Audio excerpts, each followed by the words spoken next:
바로는 고대 이집트 문명을 일으킨 애굽의 최고 권력자이고 종교 최고 지도자로서 백성들로부터는 신으로 추앙을 받았습니다.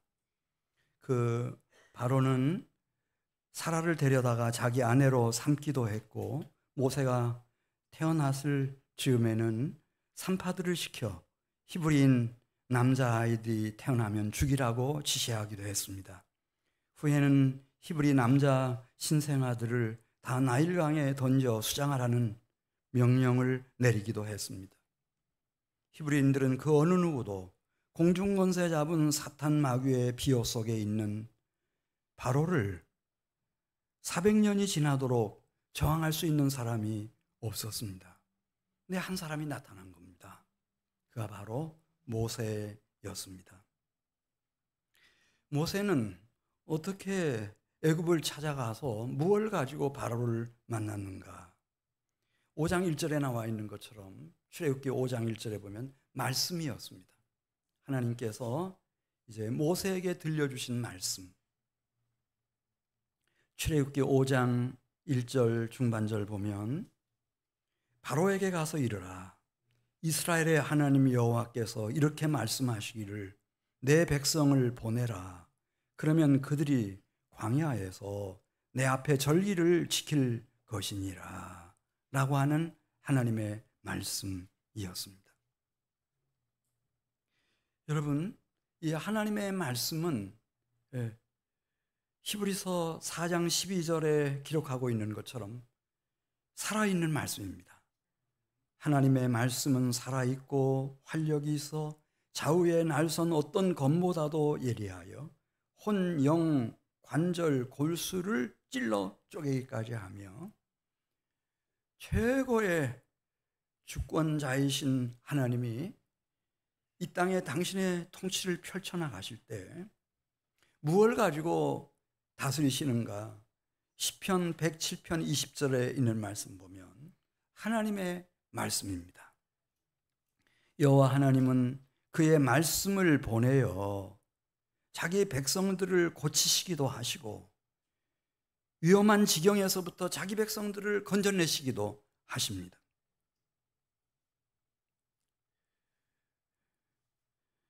그렇지만 그 말씀을 거역할 때는 어떻게 되는가? 아담과 하와에게 선악을 알게 하는 나무의 열매 먹지 말라. 먹는 날에 반드시 죽으리라. 그랬는데 하나님의 말씀을 불순종하고 거역했습니다. 로마서 5장 17절에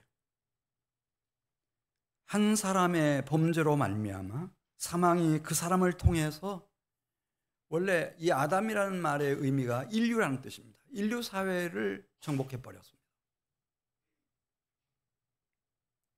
하나님의 말씀은 능력이 있습니다. 모세가 이 애굽에 내려가서 바로를 만나서 하나님의 말씀을 전할 때마다 그 능력이 나타났습니다. 그걸 정리해 놓은 것이 출애굽기 7장 20절 이하에 나오는데 여러분 잘 아시는 대로 10가지 재앙입니다. 모세가 가서 이스라엘의 하나님이 당신의 백성들을 내보내라고, 그들이 광야에서 여호와 하나님을 섬길 것이라고 그랬더니 이 바로가 비웃었습니다. 여호와가 누구냐? 나 여호와 알지 못하니 보낼 수 없다.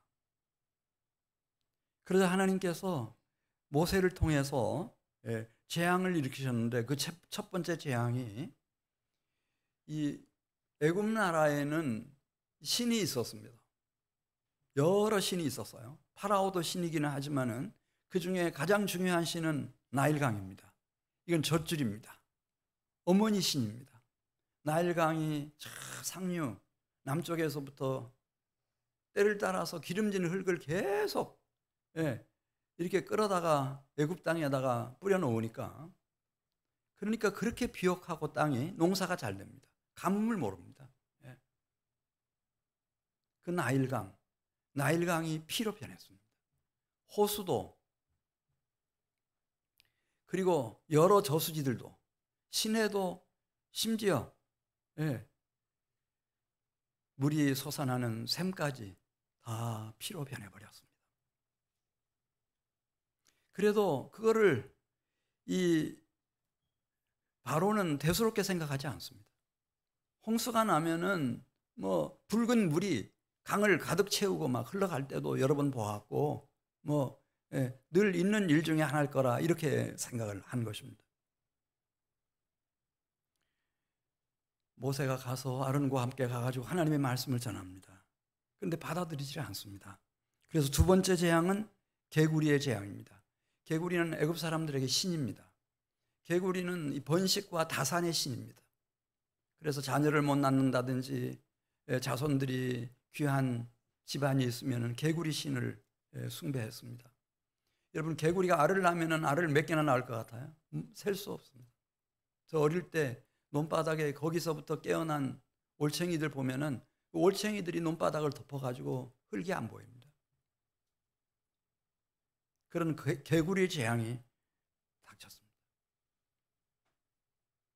그때 이 개구리가 막 양서류지 않습니까? 강에서 시내에서 막 뛰어나와가지고 왕궁으로, 왕의 침실로, 침대로 몸에까지 기어오르니까 놀란 이 바로가 모세를 불러가지고 이 재앙을 좀 거두어 달라고 간곡히 부탁하지만은 이게 끝나자마자 숨통이 튀자마자 그는 다시 완강한 마음을 갖습니다. 강팍한 마음을 가지고 약속을 지키지를 않습니다. 하나님의 말씀을 듣지 않았을 때 세 번째 재앙, 네 번째 재앙이 닥칩니다. 세 번째 재앙은 이게 역설적이긴 한데 모든 곤충 중에서 제일 작은 이와 석회의 재앙입니다. 이는 뭐 작은 거는 1mm부터 시작해서 뭐 2mm, 큰 건 3mm까지 가는지 모르겠어요. 석회는 0.5mm. 이의 재앙이 닥친 겁니다. 그때 애굽에서 오랜 세월 동안 거기는 주전 3000년 전부터 찬란한 애굽의 역사를 가지고 있습니다. 이집트 문명을 그렇게 꽃피웠습니다. 그리고 이 애굽 사람들의 마음을 미혹하는 자들이 마술사들, 요술사들이었습니다. 그 요술사들이 바로 왕을 찾아가가지고 이번 이 이적은 하나님의 권능의 표적이다. 우리는 마술사로서 그리고 요술사로서 이런 이의 재앙을 불러올 수가 없다. 그렇게 말하지만은 귀담아 듣지를 않습니다. 파리의 재앙 앞에서 하나님의 말씀을 전했지만 듣지 않으니까 이번에 파리의 재앙이 닥쳤습니다. 그 재앙으로 고통받는 백성들의 신음소리를 듣고 이 바로가 이 재앙이 좀 끝나게 해달라고, 그러면 내보내겠다고. 그러지만은 이 재앙이 끝나자마자 다시 바로의 마음은 완강해지고 강팍해져서 약속을 지키지 않습니다. 다섯 번째 재앙부터 이제 강도가 강해지기 시작하는 겁니다. 들에 풀어놓은 방목하고 있는 가축들에게 구제역 같은 그런 괴질이 유행하기 시작하면서 많은 가축들이 죽어 넘어졌습니다. 여섯 번째 재앙, 하나님의 말씀을 바로가 전할 때마다 그 말씀 속에는 하나님의 능력이 역사했습니다. 이 악한 종기의 재앙은 뭐 가축들, 짐승들을 넘어서 사람들의 몸까지 공격하기 시작했습니다. 그래도 마음이 완강하고 강팍하고 거짓말하니까 이제 하나님의 말씀이 전해지자 일곱 번째 재앙, 큰 무거운 우박의 재앙이었습니다. 이 재앙이 닥쳤을 때 이 우박에 맞으면 사람도 죽고 가축도 죽고 무슨 채소 바치고 논 바치고 3대 밭이고 과수원이고 과수원 나무들이 다 부러져 내리고 살려달라고, 그래서 그 재앙을 거두어 들이자마자 숨통이 트였을 때 그는 또 완강해지고 강팍해져서 또 거짓말을 합니다. 약속을 지키지 않습니다. 그 무거운 우박 재앙에서 살아남은 이제 곡식들이 좀 있었습니다. 채소들이 있었습니다. 푸른 풀들이 좀 남았습니다. 여기에 8번째 재앙, 메뚜기 재앙이 닥친 것입니다. 그래서 메뚜기들이 까맣게 달라붙어 가지고 모든 푸른 식물들을 다 뜯어먹습니다. 이것이 무슨 의미인지를 바로는 알고 있었습니다. 이 죽음의 재앙에서 한 번만 구해달라고. 그럼 꼭 내보내겠다고. 그렇지만 그 재앙 끝나자마자 다시 바로는 그 마음이 완강해지고 강팍해져서 거짓말을 합니다. 약속을 지키지 않습니다. 그리고 9번째 재앙, 하나님의 말씀을 전했을 때 이 흑암의 재앙입니다. 이건 애굽 땅에 흐르고 있는 나일강뿐만 아니고 호수뿐만 아니고 시내와 저수지뿐만 아니라 애굽 땅 전역에 흑암의 재앙이 닥쳤습니다. 여기 흑암이라고 하는 것은 꼭 자연의 빛만 사라지는 것을 의미하지는 않습니다. 잠언 29장 13절 말씀 보면 여호와께서 우리 인생들 모두의 눈에 빛을 주셨다고 했습니다. 이 눈에서 빛이 사라지면 어떻게 됩니까?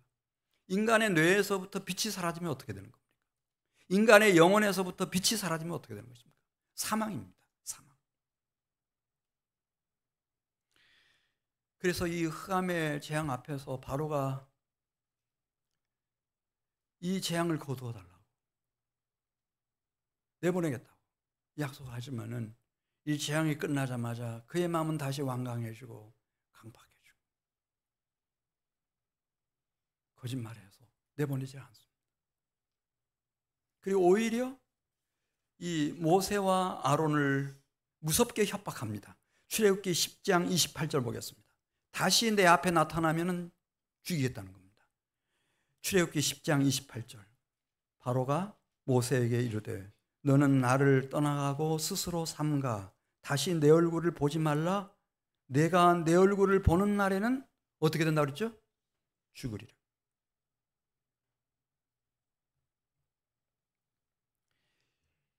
하나님의 말씀은 아는 분도 계시고 아직까지는 깊이 관심 없는 분도 계시겠지만은 하나님의 말씀은 능력이 있습니다.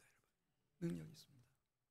그래서 그 대단한 바로라도 하나님의 말씀을 어디까지 거역할 수 있나? 끝까지 거역할 수가 있을까?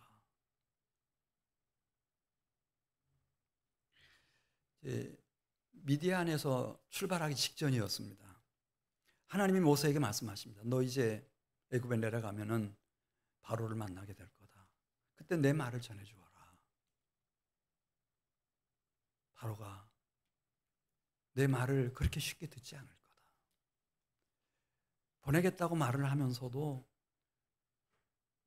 재앙이 끝나고 나면은 다시 완강해지고 강팍해지고 거짓된 심령이 돼서 보내지 않을 거다. 그리고 마침내는 이제 10번째 재앙이 애굽 땅에 닥치게 되겠는데 그 10번째 재앙이 무엇인지를 출애굽기 4장 22절 이하에서 설명했습니다. 그것은 멸망의 심판의 재앙입니다. 장자 죽음의 재앙입니다.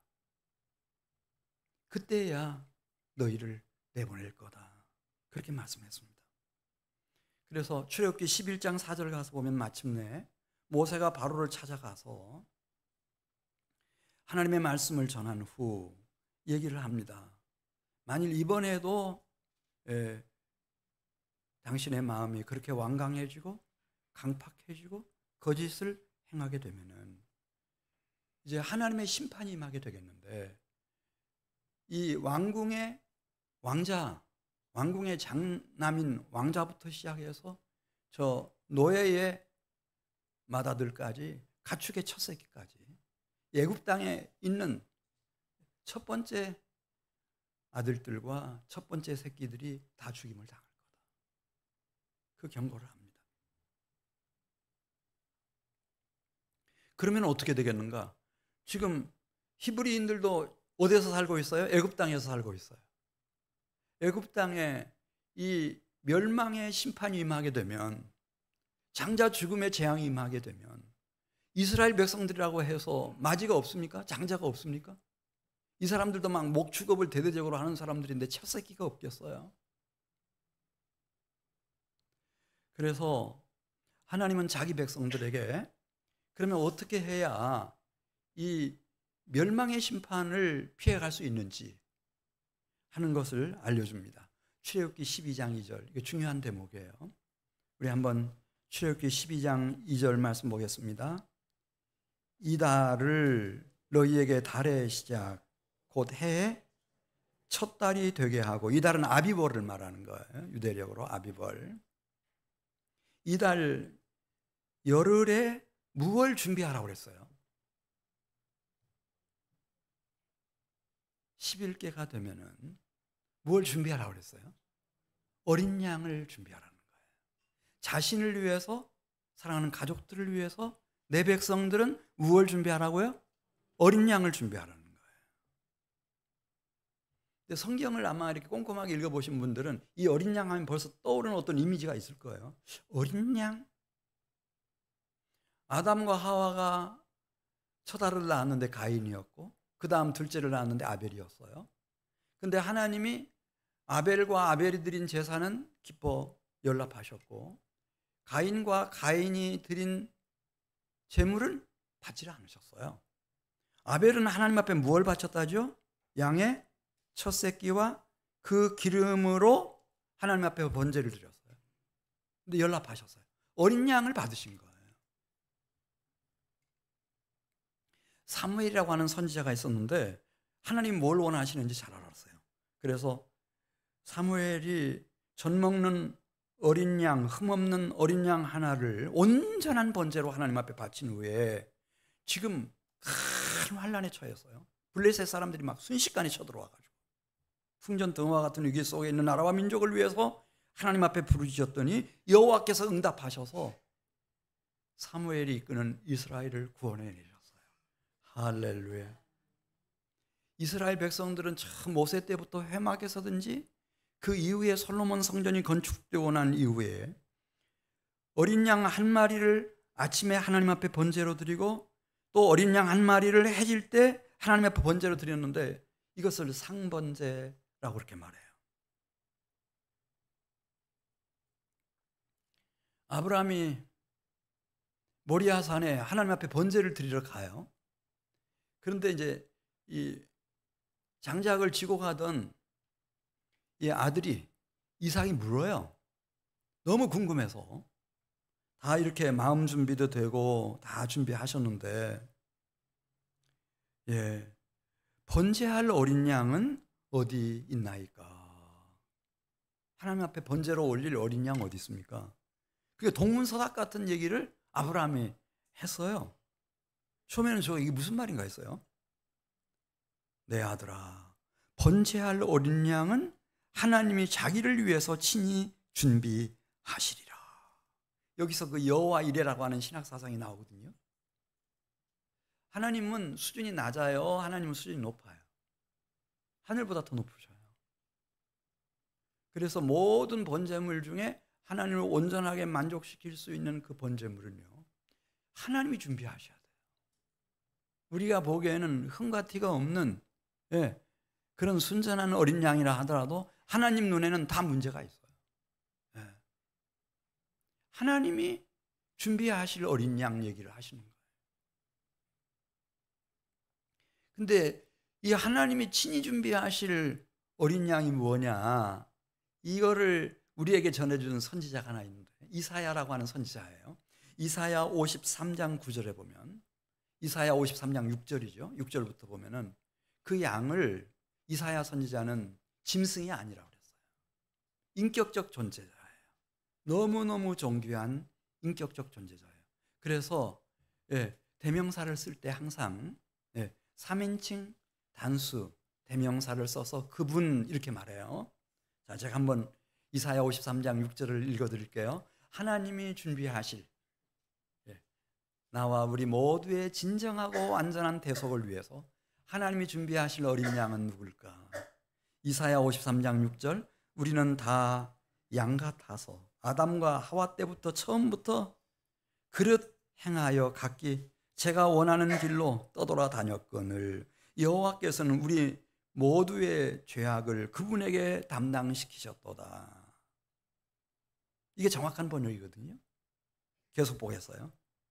그분은 마치 도수장으로 끌려가는 어린 양과 털 깎는 자 앞에서 잠잠한 양같이 그분의 입을 열지 아니하였도다. 그분이 살아있는 자들의 땅에서 끊어짐은 마땅히 형벌받을 내 백성의 허물 때문이라. 그러니까 우리 모두의 허물, 그 억만죄악을 대신 담당하고 가실 하나님의 어린 양, 그분은 인격적 존재자세요. 너무 존귀한.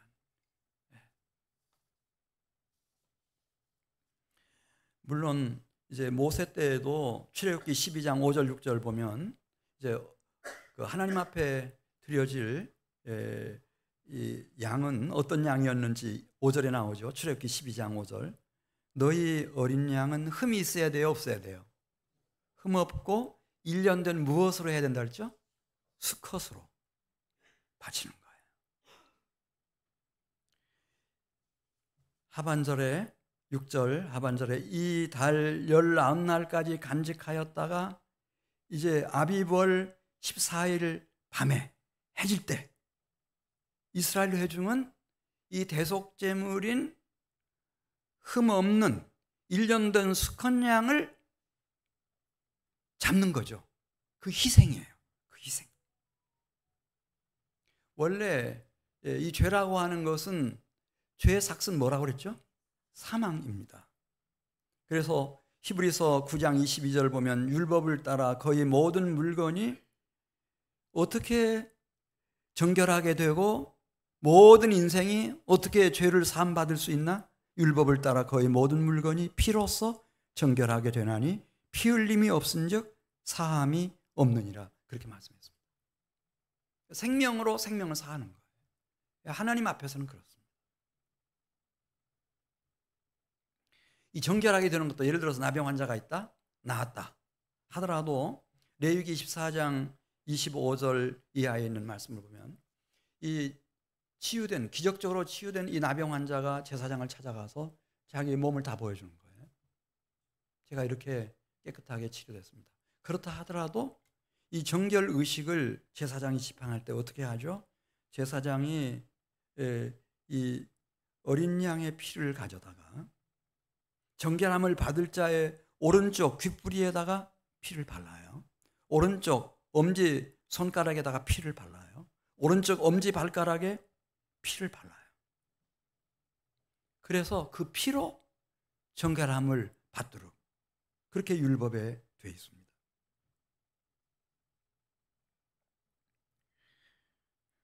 그러면은 이 모든 구약의 제사제도, 그 아벨이 드린 제사부터 시작해서 예수님이 오셨을 당시에도 이런 상번제 같은 게 있었는데요. 이 제사제도의 의미는 골로새서 2장 17절 보겠어요. 이건 모형이고 그림자라고 그랬어요. 하나님이 이 땅에 세워놓으실 완전하고 영원한 그런 번제물의 모형이고 그림자다. 골로새서 2장 17절 말씀.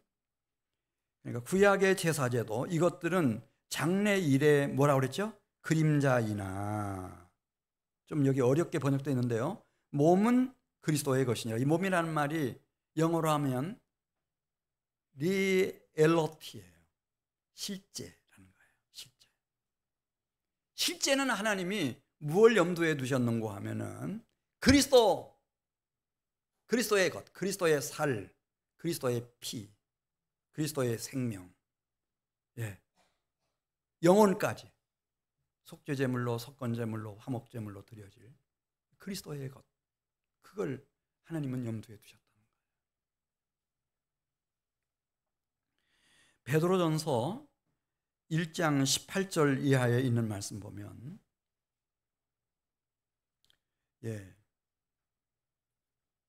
우리가 헛된 행실에서 대속함을 받는 길은 오직 흠없고 점없는 어린 양 같은 그리스도의 보배로운 피로 된다고 그랬습니다. 그리스도의 보배로운 피. 물론 그 이전에, 그리스도가 오시기 전에 어린 양의 피를 바치고 유월절 양을 바치고 속죄제물, 속건제물, 화목제물을 바치고 이렇게 했지만은 이건 모형이고 그림자일 뿐이고 정말 하나님께서 마음속에 간직해 놓으셨던 하나님을 제대로 만족시킬 수 있는 완전하고 영원한 어린 양은 그리스도 예수며 그리스도 예수의 보배로운 피다. 그렇게 말씀하고 있는 겁니다. 이걸 이제 결정적으로 우리에게 알려주는 것이 고린도전서 5장 7절입니다. 고린도전서 5장 7절. 예수 그리스도는 누구신가?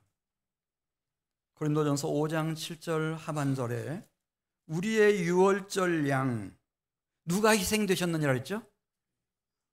나의 유월절 양. 우리의 유월절 양은 누구예요? 그리스도께서 희생되셨느니라. 그리스도이십니다.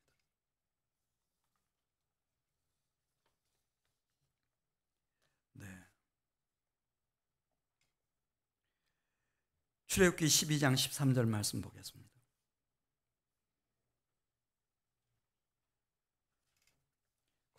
출애굽기 12장 13절 말씀.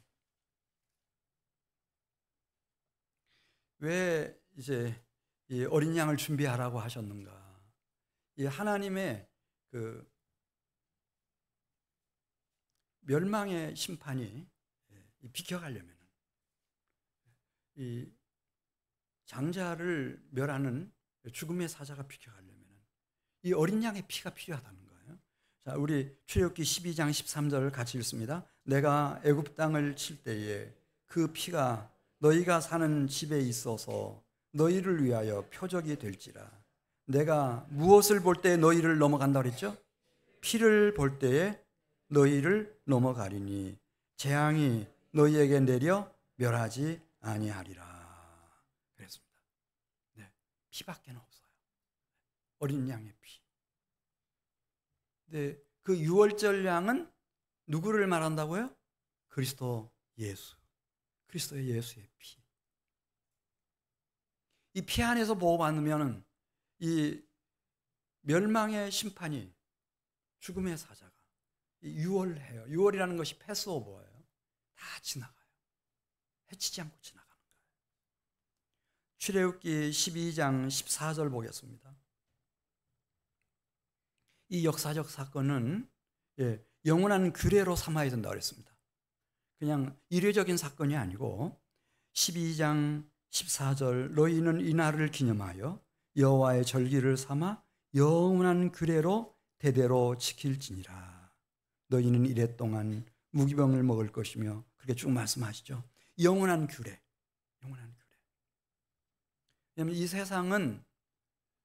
이 세상은 하나님을 떠나왔기 때문에 뭐 그 누구라도 어떤 왕이나 로마의 황제라도 뭐 심지어 바로라도 이 하나님을 거역하면서 살아갑니다.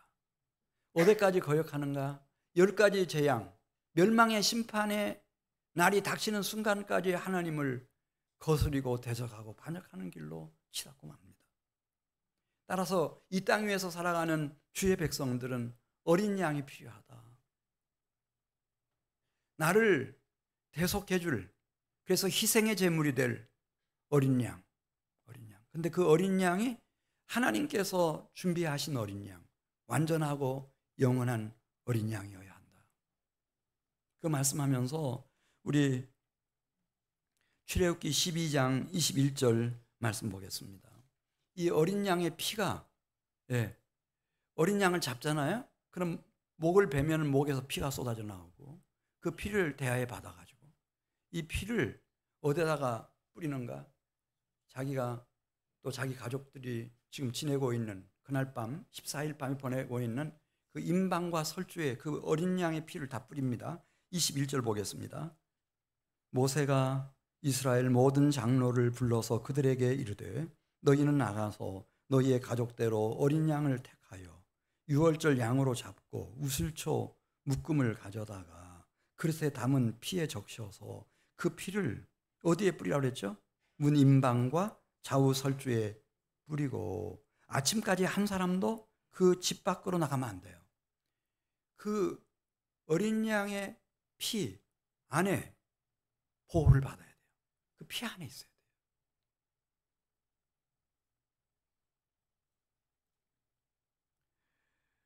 돼요. 예. 출애굽기 12장 24절 보면은 너희는 이 일을 규례로 삼아 너희와 너희 자손이 영원히 지킬지니라. 이 규례는요, 그냥 모세 시대만 지키고 끝나는 게 아니고, 예, 그리스도 예수와 함께 이어질 세상 끝날까지 이 규례는 계속 지켜져야 되는데, 예, 이것을 이제 26절에서 여호와의 유월절 제사 이렇게 말했고, 네. 이렇게 어린 양을 준비한 사람들이, 어린 양의 피의 보호 속에 있는 사람들이 이제 승리하는 자들이 됩니다. 우리 요한계시록 12장 11절에 있는 말씀 보겠어요. 하나님 앞에서 진정으로 승리하는 자는 누군가? 요한계시록 12장 11절 말씀. 또 우리 형제들이 어린 양의 피와 자기들이 증언한 말씀으로써 그를 이겼다 그랬습니다. 이 어린 양의 피의 보호 속에 있어야 돼요. 또 한 가지가 증언하는 말씀, 이게 복음 진리예요. 그거죠. 왜 하나님은 자기 백성들에게는 10번째 재앙에서부터 보호받을 수 있도록 어린 양을 준비하게 하셨을까?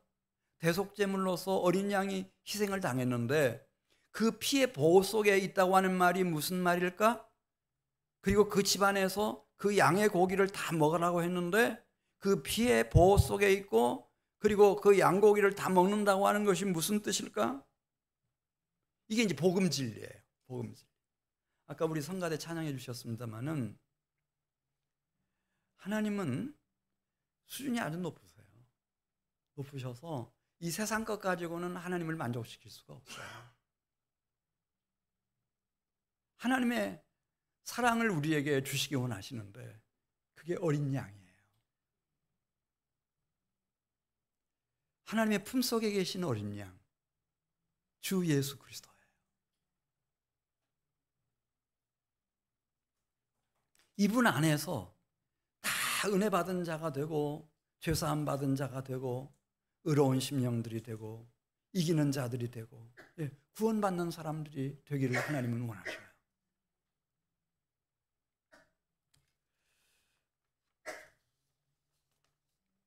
자, 이제 10번째 재앙의 밤이 닥쳤네요. 네. 그 출애굽기 12장 29절 이하에 있는 말씀을 보면은 이 멸망의 심판이 그냥 지나간 집은 한 집도 없어요. 바로의 왕자부터 시작해서 그 노예들의 마지까지 가축들의 첫 새끼까지 다 죽었어요. 다 죽었어요. 그러면은 이 어린 양을 준비했고 어린 양의 피의 보호 속에 있는 사람들, 어린 양의 그 고기를 먹고 지금 하나님의 인도하심을 기다리고 있는 히브리인들, 이스라엘 백성들은 어떻게 됐을까? 우리 출애굽기 12장 31절 보겠습니다. 출애굽기 12장 31절. 같은 땅 위에 있어요. 같은 애굽 나라 안에 있습니다. 차이는 그거밖에 없어요. 네. 지금 히브리인들은 어린 양의 피의 보호 속에 있고 그 어린 양의 고기를 구워서 다 먹었고 주님의 인도를 기다리고 있는데 자, 같은 땅에서 같은 날 밤입니다. 같은 날 밤. 근데 한쪽은 이게 멸망의 심판의 밤이고 한쪽은 얼마나 귀한 여호와의 밤인지 영광스러운 구원의 밤이고 이렇게 큰 차이를 보입니다.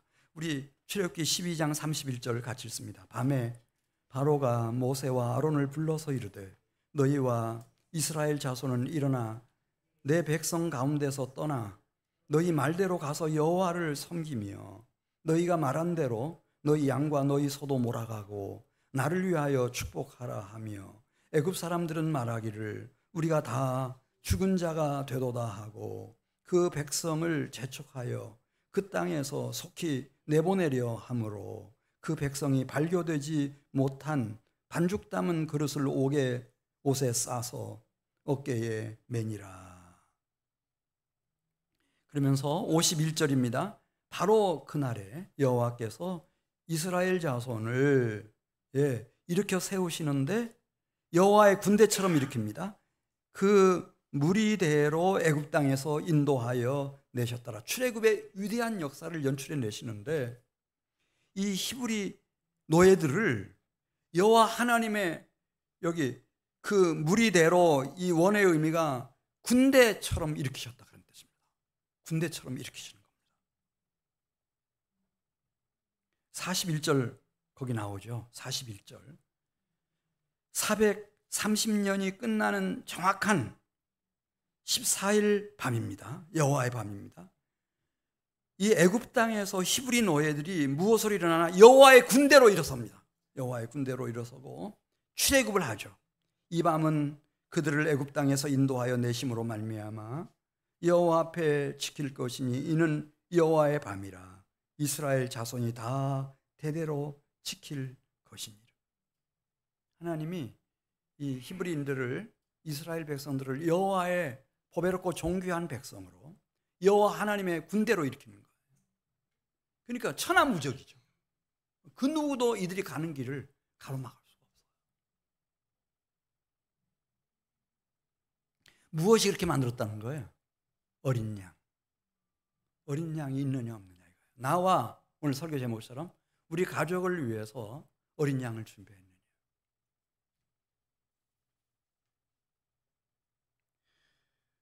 자, 12장 46절 보면은 이 어린 양을 다룰 때 특별히 주의해야 할 점이 나와요. 12장 46절. 이게 이제 어떻게 하나님의 어린 양이신 그리스도하고 연결되는지 좀 생각하면서 우리 출애굽기 12장 46절을 읽겠습니다. 한 집에서 그 어린 양의 고기를 먹되 그 고기를 조금도 집 밖으로 내지 말고, 무엇을 꺾지 말라고 그러네요. 뼈도 꺾지 말지며 이스라엘 회중이 다 이것을 지킬지니라. 고기는 불에 구워서 이렇게 먹어라. 근데 예수님이 돌아가실 때였어요. 하나님의 어린 양이신 예수님이 돌아가실 때, 이 무지막지한 로마의 군인들이 빨리, 이제 시간이 얼마 안 남아서 빨리 숨을 거두게 만들어야 되니까 예수님이 양옆에 이렇게 못 박혔던 죄수들의 무릎을 창으로 후려쳐가지고 다 꺾어놓죠, 다리를. 압박에 의해서 숨이 빨리 끊어지도록. 근데 예수님 앞에 딱 도착했을 때는 이미 예수님이 숨을 거둔 것을 알고 창으로 옆구리를 찔러버려요. 그러니까 예수님 몸속에서 뭐가 쏟아져 나오죠? 피와 물이 쏟아져 나왔어요. 그래 요한복음 19장 33절에 왜 그때 예수님 다리가 꺾이지 않았는지를 설명합니다. 그건 이렇게 모세 때 말씀하신 것 때문이라는 거예요. 이 어린 양의 뼈는 꺾지 말라. 요한복음 19장 33절. 예수께 이르러서는 이미 죽으신 것을 보고 다리를 꺾지 아니하고 그중 한 군인이 창으로 옆구리를 찌르니 곧 피와 물이 나오더라.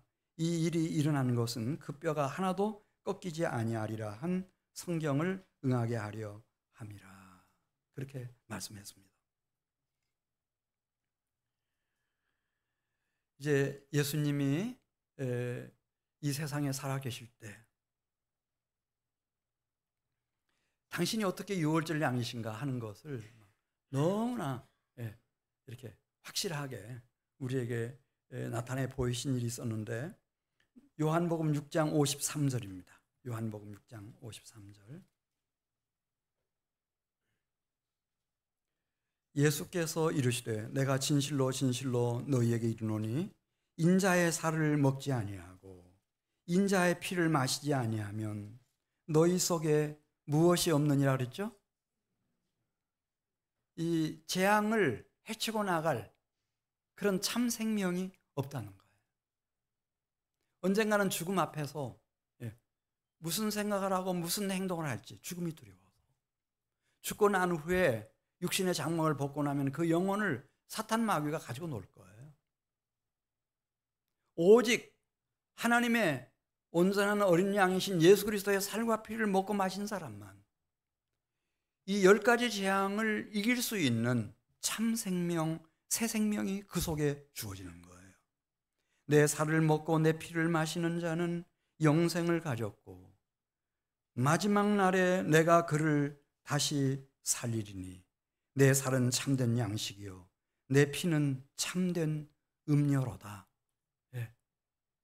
오직 10가지 재앙을 이길 수 있는 새 생명, 그리고 죽음과 사망을 이길 수 있는 부활 생명, 이 영원한 생명은 어디서만 보장이 되는가?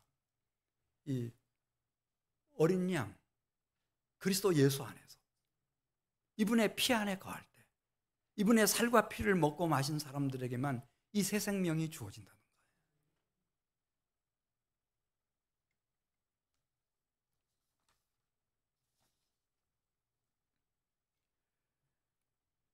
거예요. 자, 요한계시록 13장 8절에도 우리 요한계시록 13장 8절 보겠습니다.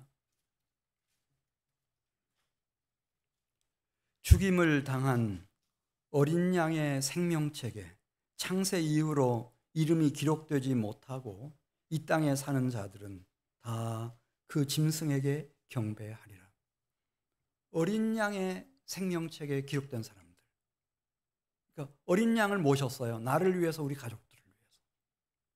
이 구원의 기본 단위가 가족이라고 하는 걸 기억하세요. 노아의 가족들이 방주에서 구원받습니다. 주 예수를 믿으면 너와 내 집이 구원을 받는다고 말씀했습니다. 이렇게 어린 양의 피를 뿌리고 임방과 설주에 피가 흐르게 하는 것도 한 가족 단위로 이렇게 되는 겁니다. 요한계시록 13장 8절 말씀을 보면은, 그래서 이 어린 양의 피 안에서 보호받는 사람들, 그 살과 피를 먹고 마심으로 새 생명, 부활 생명, 영원한 생명을 가진 사람들은 그 이름을 어린 양의 생명책에 기록을 해 주신다고 그랬습니다. 이 사람들은 짐승을 이긴다고 그랬어요. 이 짐승의 힘이라는 게 대단하잖아요.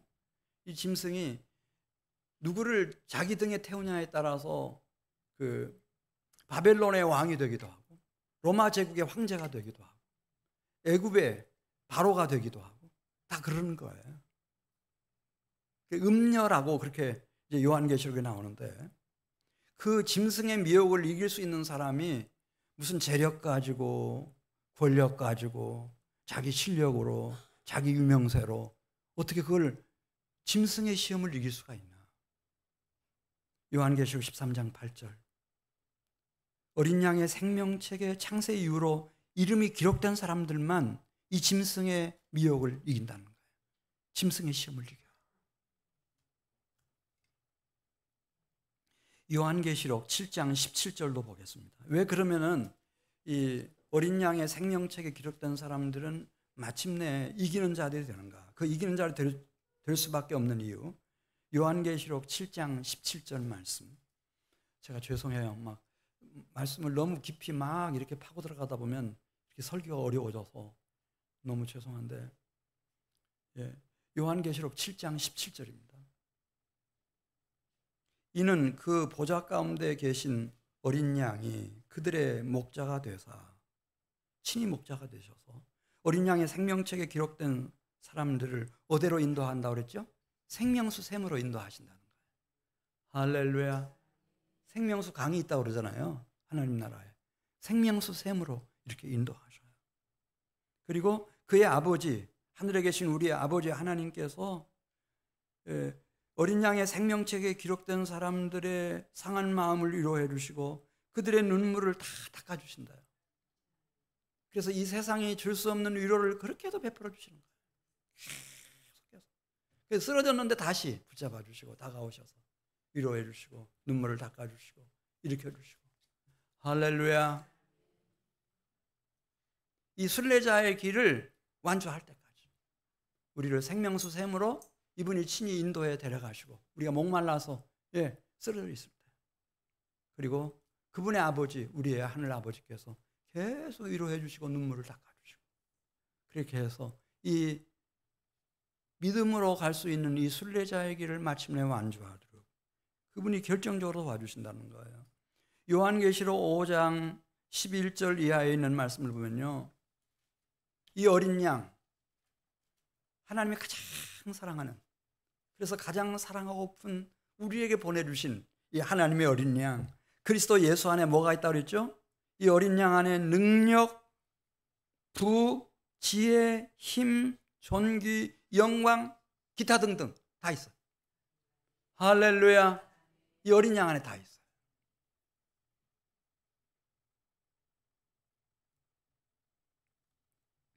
요한계시록 21장 27절.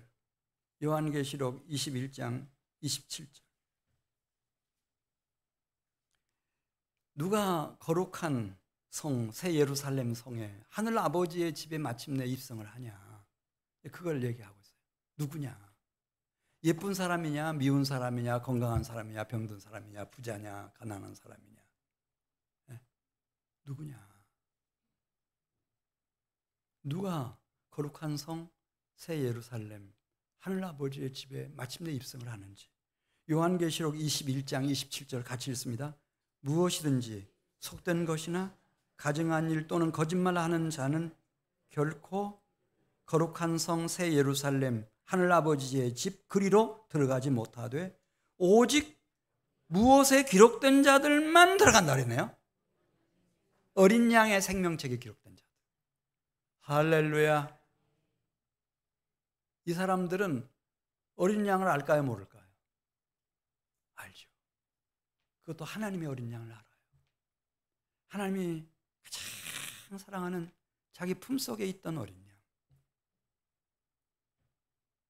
그 어린 양 때문에 우리가 그 어린 양을 모시고 그 어린 양의 살과 피를 먹고 마시고 그 보혈 안에 거하면 하나님이 그 어린 양을 사랑하기 때문에 우리를 그냥 다 용납하시는 거예요. 여러분도 그렇잖아요. 딸이 하나 있는데 엄마, 이 형제 참 괜찮은 형제야. 나를 정말 사랑해. 그 좋은 점들을 다 얘기하면서 결혼하기로 했어. 그럼 뭐 엄마 아빠는 한번 만나본 일도 없어요. 근데 뭐 일반적으로는 그렇죠. 일반적으로는 혹시 이제 남편이 안 돼. 그렇게 한 번에 그렇게 중요한 일을 결정하는 건 아니야. 또 다른 사람들도 만나본 후에 그렇게 천천히 해도 늦지 않아. 막 이렇게 했어요. 막 고민에 빠졌어. 아버지가.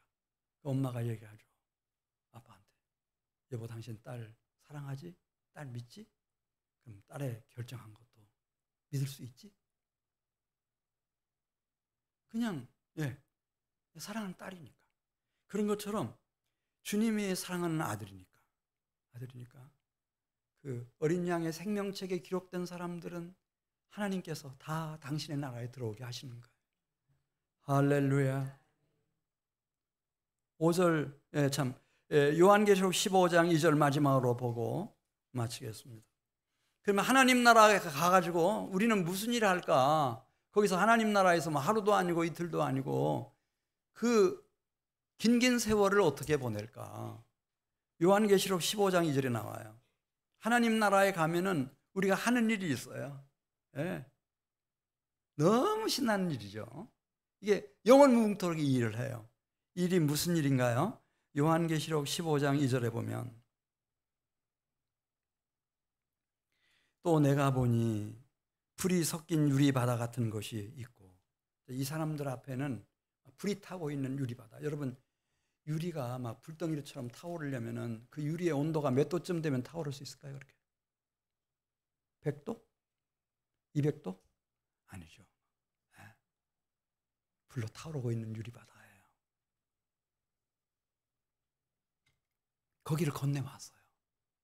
건너는 동안에 계속 보였어요. 짐승과 그의 우상과 그의 이름의 수를 이기고 벗어난 자들이에요. 짐승도 이겼고 온갖 우상도 다 이겼고 그 불타는 유리바다도 다 통과하고 나온 사람들이에요. 이 사람들이 그 유리바다 건너편에 서가지고 다 손에 무엇을 들고 있는데요. 그 하나님 나라에서 검은 거를 들고 있다는 거예요. 하나님 나라의 검은 거를 다 들고 있어요. 걱정하는 분들이 계실지 모르겠어요. 나 음악성이 너무 없어가지고 내가 어떻게 검은 거를 연주할 수 있나. 근데 걱정할 필요 없어요. 하나님 나라의 검은고는 여러분 그 휴대폰 이런 것도 이제 내가 말만 하면 다 자료를 찾아주고 생각만 해도 막 자료들을 찾아주는 이런 것들이 생겨날 거라고 막 하잖아요. AI 시대에. 근데 이 하나님 나라의 검은고는 진짜 최고의 검은고이기 때문에 누구든지 다 너무 멋진 연주를 다 해낼 수 있어요. 할렐루야. 그리고 우리 자신도 지금 이 모습은 아니에요. 신령하고 영광스러운 원래 하나님이 계획하셨던 하나님의 형상을 그렇게 담고 있는 그런 모습일 것이기 때문에 그래서 그 하나님 나라의 검은고를 가지고 찬양을 하는데 무슨 찬양하는지 거기 나오죠? 하나님의 종 모세 노래, 유월절 양 노래 말입니다. 그리고 어린 양의 노래를 불러서 하나님을 기쁘시게 영화롭게 하는 거예요. 할렐루야. 어떻게 내가 저 미혹의 영들을 이길 수 있었을까? 저 짐승을 이길 수 있었을까? 공중거선에 잡은 사탄 마귀를 이길 수 있었을까? 그 죄와 형벌과 죽음과 사망을 이길 수 있었을까? 어떻게 불타오르는 유리바다를 통과해서 내가 나올 수 있었을까? 그 신기하지 않아요? 내가 어린 양의 살과 피를 먹고 마셨구나. 어린 양의 보호 속에 있었구나. 그게 너무 놀라워서 그때 깨닫는 거예요. 이 땅에는 10가지 재앙이 있고 이 세상에 얼마나 어려운 시련과 환난이 많은데 어떻게 내가 여기까지 올 수 있었을까? 그게 너무너무 감사해서 어린 양의 찬양을 올리는 겁니다. 모세의 노래를 부르는 겁니다. 유월절 양의 노래. 할렐루야. 결국은 하나님은 왜 아담과 하와 때부터 이 세상을 이렇게 하나님을 떠나도록 허용하셨고 결국은 무슨 일을 하시려고 그러셨는가? 가장 사랑하는 어린 양, 유월절 양. 누구 보내시고 싶어서? 예수 그리스도를 보내시고 싶어서. 그래서 아무리 인생이 힘들고 고통스러워서 막 지금 펄펄 끓고 불타오르는 유리바다 같은 곳을 통과한다 할지라도 어린 양 그리스도 예수의 살을 먹고 그 피를 마시고 그 보호 속에서 마지막까지 이기는 자가 되도록 그래서 하나님 나라에서 영원 무궁토록 하나님 나라의 검은고를 가지고 모세의 어린 양의 노래, 유월절 양의 노래, 하나님의 어린 양의 노래 영원 무궁토록 함께 부르고 기뻐할 수 있도록 하나님께서 이곳에 독생자 예수 보내셨고 우리도 이 세상에 보내주신 줄로 믿습니다. 이 복음 진리 이거 가지고 여러분 나가시면 모세는 내 백성 내보내라 그런 하나님 말씀 가지고 나갔는데도 하나님의 능력으로 역사했는데 왜 하나님께서 우리와 함께 일하시지 않겠습니까? 하나님의 말씀은 살아있습니다. 능력의 말씀입니다. 어린 양의 복음, 유월절 어린 양의 복음 이것은 하나님이 가장 귀하게 여기는 말씀입니다. 이 말씀과 함께 역사하는 우리 한민교회 성도들 되시기를 축복합니다. 같이 기도드리겠습니다.